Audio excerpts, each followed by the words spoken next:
ఈ రోజు మనం నైతిక విలువలు అనే అంశం గురించి మాట్లాడుకుందాం. మరి నైతిక విలువలు అంటే మంచి అలవాట్లను పెంపొందించుకోవడానికి, జీవితంలో మంచి నిర్ణయాలు తీసుకోవడానికి ఈ నైతిక విలువలు సహాయపడతాయి. ఉదాహరణకి దయ, కరుణ, నీతి, నిజాయితీ, గౌరవం, జవాబుదారీతనం మొదలైనవన్నీ కూడా నైతిక విలువలే. మరి మనం సమాజంలో నివసిస్తున్నాం కాబట్టి నీతి నిజాయితీలతో పాటు క్రమశిక్షణతో నడుచుకోవాలి. ముఖ్యంగా బాల్యం నుండే నైతిక విలువలు అలవాటైతే మంచివారిగా, నీతిమంతులుగా మారతారు. కాబట్టి తల్లిదండ్రులు, గురువులు బాల్యం నుండే పిల్లలకు నైతిక విలువ గురించి తెలుపుతూ ఇతరుల పట్ల ఏ విధంగా మెలగాలి అనే విషయాలను నేర్పుతూ ఉండాలి. అప్పుడే నైతిక విలువలు సరియైన ప్రవర్తనను ఏర్పరచడానికి, సంతోషకరమైన జీవితాన్ని గడపడానికి సహాయపడతాయి.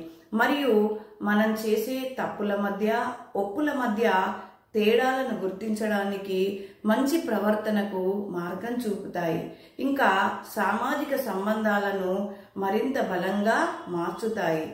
ఎవరైనా మనల్ని తిట్టినా, కొట్టినా, మన గురించి అబద్ధం చెప్పినా, అసహ్యంగా మాట్లాడినా, అగౌరవపరిచినా, అగౌరవంగా ప్రవర్తించినా, మన పనులు చెడగొట్టినా మన మనసుకు చాలా కష్టం కలుగుతుంది. కాబట్టి అలాంటి పనులు మనం చేయకూడదు అనేటువంటి మంచి మార్గంలో మనం నడవడానికి ప్రయత్నించాలి. అంతేకాని ప్రతీకార ఆలోచన చేయకుండా ఉండడమే నైతికత. మరి ఈ నైతిక విలువల గురించి ఒక చిన్న కథ చెప్పుకుందాం. గజ దొంగ జైల్లో ఉంటే అతని తల్లి చూడడానికి వెళ్ళింది. ఆ కొడుకు తల్లిని చూసి ముఖం తిప్పుకున్నాడు. చిన్నప్పుడు పక్క ఇంట్లో సూది దొంగతనం చేస్తే వద్దు, అది తప్పు అని చెప్పక ప్రోత్సహించావు.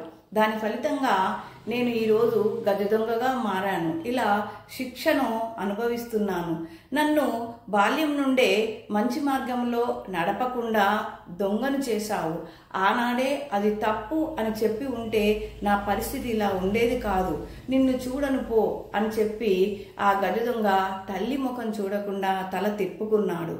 అంటే దీన్ని బట్టి నైతిక విలువలనేటివి బాల్యం నుండే నేర్చుకోవాలి అనే విషయం ఈ కథ ద్వారా మనం గమనించవచ్చు. అంతేకాకుండా నైతిక విలువల గురించి ఒక సామెత కూడా తెలుసుకుందాం.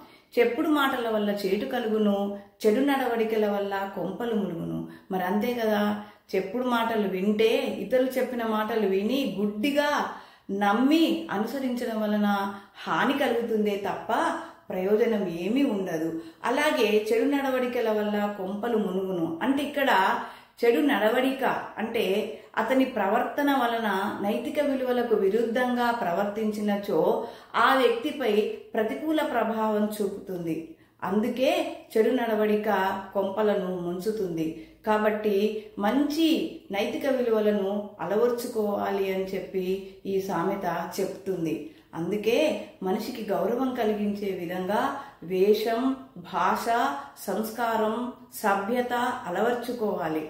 మానవుల పట్లనే కాదు, జీవరాశుల పట్ల అహింస కలిగి ఉండాలి. ఇరుగు పొరుగుతో గౌరవంగా మెలగాలి. మరి ఏది ఏమైనా నైతిక విలువలతో కూడిన వ్యక్తి నడవడిక అంటే అతని యొక్క ప్రవర్తన సమాజాన్ని ప్రగతి పథం వైపు నడిపిస్తుంది.